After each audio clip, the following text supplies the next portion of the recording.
World news and opinion. Crazy there. Too many cows up here. Did you see how many cows were in the field just then? It's got to be, what, 100? Too many. Way too many. No wonder there's no water around here. I know.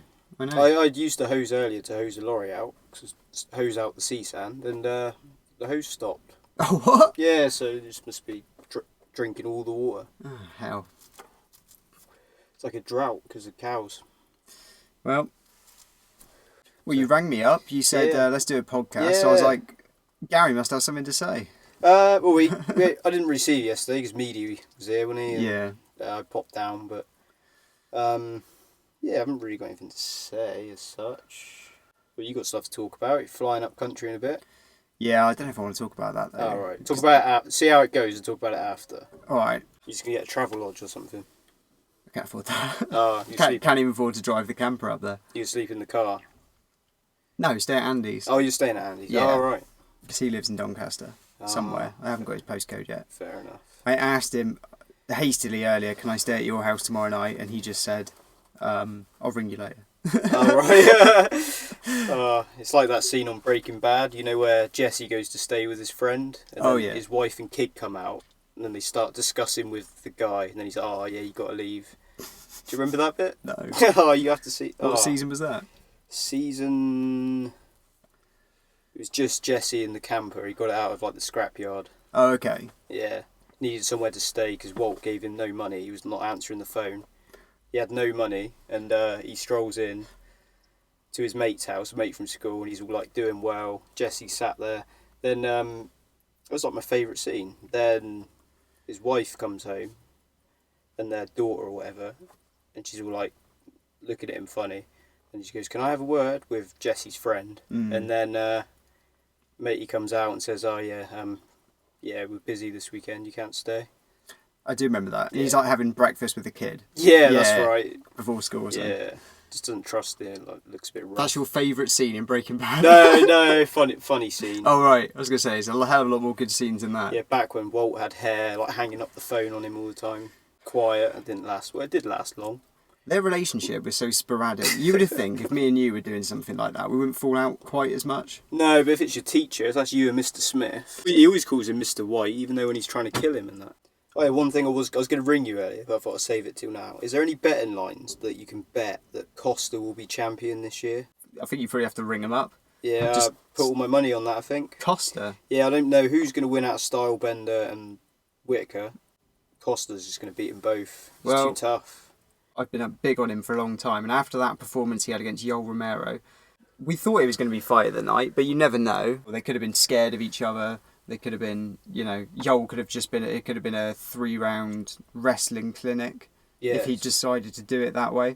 That was a hell of a performance. I was surprised at the amount of people that thought Yoel won the fight. Have you heard that? Yes, I didn't think he won the fight at all. Because immediately the fight finished, and immediately we were like, Yoel's got that. We thought he won the first 2 rounds, and Yoel had a really good 3rd round, but it wasn't. Yeah, I know Costa got dropped and got bloodied up, but... That was part of why it was such a great performance. It was so back and forth. For most of the fight, as I remember it, Yoel was just getting punched and sticking his tongue out, wasn't he? That's right, yeah. Just because Yoel was really tough. He did very well. He's still dangerous. It was an amazing fight. Yeah. It really was. Because obviously we had Ben with us, who's our brother, who's just getting into UFC. Yeah. And we had to tell him, these aren't heavyweights. They're just super jacked middleweights. Yeah. And, everyone knows this is going to be quite a special fight. Just for what could happen. Just 2 gigantic guys. One's 42, one's in his 20s. They don't look clean, but we have to assume they are clean for now. Would you think they walk around at, 210? Yeah, 210's a good bet. Like Bisping used to, when he fought at light heavyweight, obviously he was weighing at 205, and I think he was walking around at 210, 215. He could still cut down to 185 later in life. But if he started doing it so he was going up to light heavyweight for a fight, back down to middleweight, I don't think Bisping would have... I think Bisping had to stay at middleweight consistently to be able to change his lifestyle that much to always make that weight. I don't think Costa and Romero walk around much more than that. Bisping retired right at the right time, eh? Really. Think of who was coming. That's true, yeah, these two. These two guys. Yeah, or Stylebender, or any of these Whitaker. people. I know. Did get Whitaker, yeah. Good job. Yeah. I think that was good timing. I don't think he wants to come back now. I don't think he should. That was weird when GSP just came back for a bit. Did that. Gone again. Yeah. Do you think he'll come back? He retired, didn't he? Oh yeah, he retired, but they were talking about that they were trying to set up a Khabib fight, but it didn't materialise because of all kinds of things. Okay. And then GSP was like, okay, yeah, I am retiring then. Him versus Conor is still a huge money fight. It doesn't make any sense, like, at all. That's like timeline D of what it should be. Like, did you see what Faraz Sahabi was saying about Conor McGregor? Because he does his, like, podcast. It's like a YouTube live chat. He does it every now and again. And he was talking about it, just saying about the Conor punching the old man in the pub. Pretty much airing what everyone else is saying, just like, just not a good guy. Just can't root for him anymore. Which is what you said to me. Yeah, that's what everyone's saying. I went off the train on him ages ago. Back when... Yeah, you've never really liked him. You've liked what he did for the sport, but you've never really liked him, have you? I like his skills are undeniable. He's very, very good. Yeah. The brashness and all that at first was good. It was fine. I was rooting for Nate in the first fight. Yeah. So the first Conor Nate fight, I was really, really ill. I had the flu. I was off work, and I wasn't planning to stay up to watch it just because I was so ill. Yeah. But because I was so ill, I actually was just up all night anyway, being sick. And next thing I know, like, oh fucking hell! Like, I'm looking at my watch. I'm like, God, the main event's starting now. And I was rooting for Nate. Nate won. The second fight, I was rooting for Nate again. I scored it for Nate on the night, but I think I was a bit biased looking back on it. I'm still not really sure. I guess Conor. It could go either way. Yeah, I thought Nate won that at the time. The second fight. Why do we? No. I thought Conor won that. You thought Nate won. That's right. Yeah. No, but I think I was a bit biased. Yeah, Conor did drop him 3 times. Yeah, that's what done it for me. But if there was another round, like, McGregor would have been dead. He was like looking at the clock till the last second. He was like completely tired, wasn't he? It was in the lead up to the Mayweather stuff when I started to turn off a bit. Like, just the way he was dressing, I was like, you can go so far with it, but you can't be dressing like that. He was wearing like pink like trousers and a fur coat. But I wanted him to win the boxing fight, just because I wanted to see a miracle in my lifetime. Who were we rooting for Conor when he fought Khabib? I didn't really care. I was rooting for Conor. I was hoping he could do it, yeah, just because he was away for so long. I think I probably was rooting for him. I just wanted something crazy to happen. Because I remember at UFC 205 when Conor and Khabib that argument backstage. That was ages ago. All right, so Nate and Pettis, what did you think about that? Great, like when it went to the ground, like I was cheering, like, oh, what's going to happen here? The last round looked good from what I could see, but Zara kept waking up in the night, didn't she? Yeah. And I was making a bottle, and I was kind of watching it when Nate had him up against the fence swinging. So I kind of saw that bit. Was that the best bit of the fight? It was just a great fight. Yeah. It was a really, really great fight. That would have been fight of the night if the middleweights didn't do it. It was a really, really good fight. And what do you think of Nate's call out of Masvidal? I mean, that's the perfect call out. Yeah, good fight. 2 bad guys. That's going to be a big box office draw. Like, I can't wait for that. Yeah, they're cutting out Conor. They're not. Yeah, not didn't he mention his it? name? What's the point in mentioning him? Yeah, You know, I agree. he's not relevant. He's not relevant. I was a big fan, but it's just you can't do that. Even I would feel bad doing that. Like, and I'm not a fighter.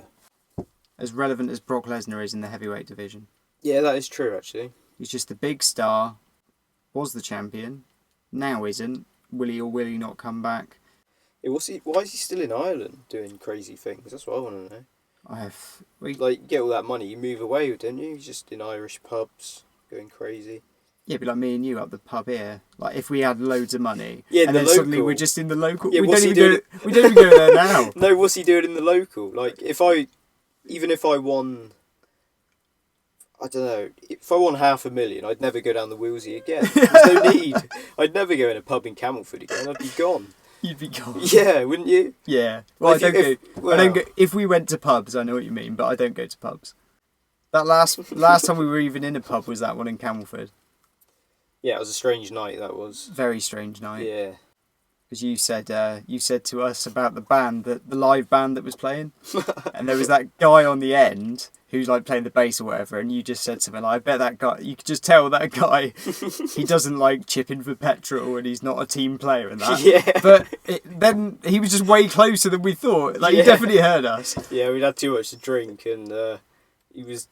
Yeah, I was just saying it really loud, like, look at that guy. He just looked so lazy strumming his thing. Because we thought he was singing the whole time, didn't we? And then then I discovered... No, Ben was like, oh, Gary, did you realise that the guy we think singing's not even singing? He's pretending. It was actually the guy doing everything else. He was on the drums. Drums and something else. Yeah, drums and or just keyboard drums and above it. Yeah, and singing. Yeah. We're like, oh, he's doing everything. This guy's lazy as hell, just strumming his... We're like, what is he doing? Because sometimes there'd be no part of the song with him in it. Yeah. What was he? A bass guitar? Yeah, so the drummer was like stopping to do really cool like synth, like keyboard track stuff. And then the bassist is just like... Yeah, you went high on him. No, yeah, I was just saying how lazy he looked. I was like, oh, you could just tell. You can just tell he just doesn't help him carry all the drums to the car. He doesn't help him pack up. Then my deception was off, and he was right next to me, looking at us, wasn't he? What was he? Two strolls away. Yeah, through a little. It was because it was a little archway. There was an archway, so it looked like he was in a different room. Yeah, but really close. He was just listening to us. So $500,000, you would never go in any pub in Camelford again. We'd never do that again. We'd go away in that. Go away. That's $500,000. How much has he got? Oh, 100 million plus. Because I can't. That in my mind, I can't think of what that money is. If you know what I mean. Yeah. But then when you told me it's way more than what Walter White ended up with at the end of Breaking Bad, I was like, is he really that rich? Like, because in Breaking Bad, I'm thinking of all the things I do with that money. And he went through all that to get that money. McGregor's got way more than that. Way more? Yeah, really. Different. Yeah. Walter White had like $3 million or something buried out in the desert. And he was like going through trying to find... Remember the Jack and his gang stole the barrels of money or something? Yeah, so, left him with just one. Yeah, they that's took right. two, he had one. So even that one is still tons of money. How much was that in that barrel? Oh, I can't remember. It was probably like a couple $100,000, a few $100,000. Yeah. You know. A lot of money. But yeah, Conor McGregor's got way more money than that. I know it's hard to think about, how much money it is. So what's he doing in local pubs and that? Well, that's just it, isn't it? He probably just wants to be respected in Ireland, I suppose. Like, come back, Irish king, fair enough. It probably strokes his ego. Yeah, no, yeah. To be fair, like, he should have got a bit of respect in the pub, maybe. Like... You just... No. No. You should maybe respect him, like, oh, hello. Just not be all mad at him. He's probably thinking, you know... If I was in that pub, and that happened to me, so Conor McGregor was there, and he was making me have a shot of whiskey. I don't drink. Like, I don't drink, do I? Oh, so you might just put it away and say, oh... No, what I would have done is just drank it. Yeah. And I would have just been like, oh, Conor McGregor's giving me a shot of whiskey. Yeah, I'll have to drink it. Yeah, that's fair enough, yeah. But, like, if it's just some old boy and he doesn't want to drink it, you'd have to punch him in the face. No. Do you? It depends what he said, but probably not. It's probably someone he knows a bit, like, if you were down the pub and it was like an old, I don't know, just like one of those people that knows everything around here. Right. Then you've come back after, like, boxing Mayweather, and then he says, like, a annoying comment. It might be pretty annoying. You've got to have thicker skin than that. You're a international celebrity. You're a superstar. You're the king of the UFC. You are all these things you say you are. Some old boy's going to just be like, no, I don't want you... Even if that guy said something like, that whiskey's shit, I don't like it. That's why he didn't want to drink it. Conor McGregor should be like, oh, fair enough, everyone else likes it. Yeah, that's right. Not just punch him in the face. No. Definitely flying off the handle a bit, so... Loose cannon. You would be, though. Honestly, Gary, if you could do anything if you had that money.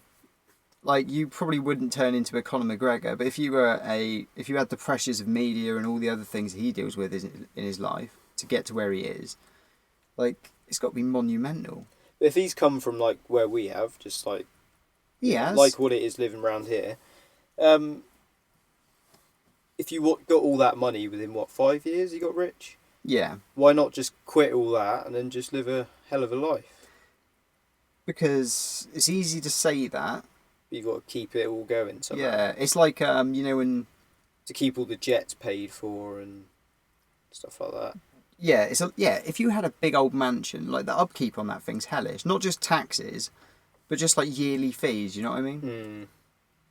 Yeah, soon rack up, I suppose. Soon rack up. You You've sell gotta it put- all, just get a house. Like, think of how many cars he's got in different countries. They all need to be taxed and insured. They all need to be... Somebody's got to take it for its MOT because he's not there. All that stuff has to happen, you know? That's true, yeah, because he doesn't book his car in for MOT. No. No, that's true. We used to get it in when I worked in the Volvo garage, like Mr. Rodder of Rodder's Clotted Cream would send... Basically, he would send some guy in like his car to get it MOT'd. So I'd be like, oh, Mr. Rodder, is it? No, blah, blah, blah. But then I was ringing them up for the bill one day, like real bad. I was in a real shitty mood. Like, I need to speak to Mr. Rodder, please, because I need to get his money, because like the accountants were chasing me for it and stuff like that. But I didn't realise Mr. Rodder's dead. Like, he's the Clotted Cream man that's dead. It's just the company's called Rodder's Clotted Cream still. You asked for the wrong Mr. Rodder. I'm like the owner, like the guy I googled. I can't remember what his first name is. I just googled him. I was like, that's him. Be a bigger company than you thought. Yeah. I thought it was just round here.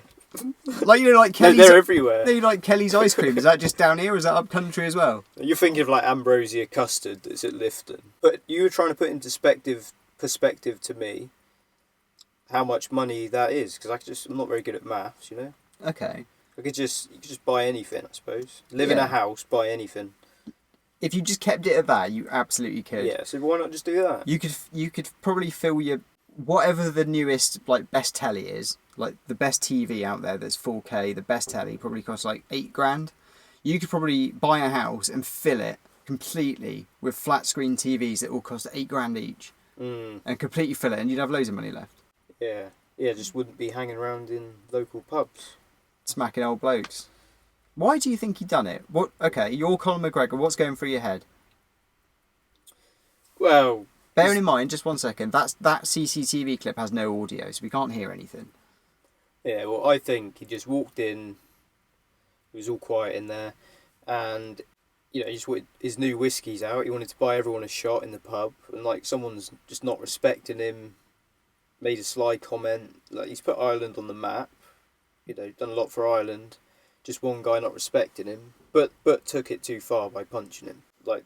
Maybe get mad, but what happened in between between the bit when the sly comment happened and the bit where Conor McGregor punched him? Like when where he Conor had his McGregor's hands up doing a toast, thinking about what he's gonna do. Yeah, what do you think? Yeah, I'm not gonna get caught for this. Like, after everything he's done, the bus thing, the jumping in the cage at Bellator thing, all of this.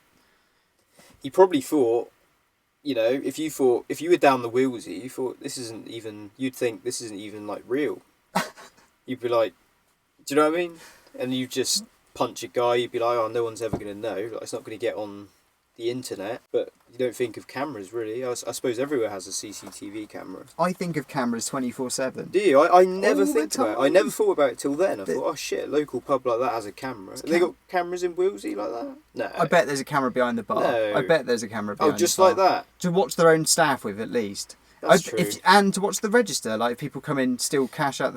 Yeah, of course there's a camera in the pub. That's true. Of course there is. Yeah, but I bet he was still surprised that it all came out. Cameras are everywhere. You've got to be mindful. Like, I just think you're always being filmed no matter what. No matter what. You just got to assume you are. Not that I ever do anything that's film worthy. No, I know what you mean. Yeah, I don't know why. Why has he got to stay relevant? Just wants to make more money for a minute while he's young. Not finished.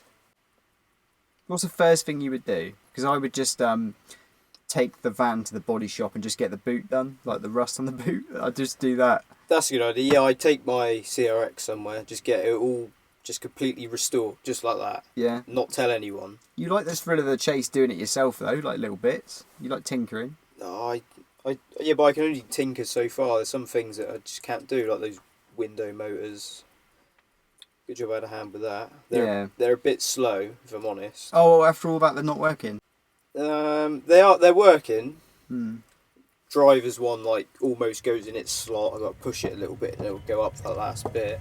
And the passenger one, you put it down, it goes down really slow. You're like, oh, is he going to be alright? Then I go up, nothing happens. I'm like, oh shit, put it up again.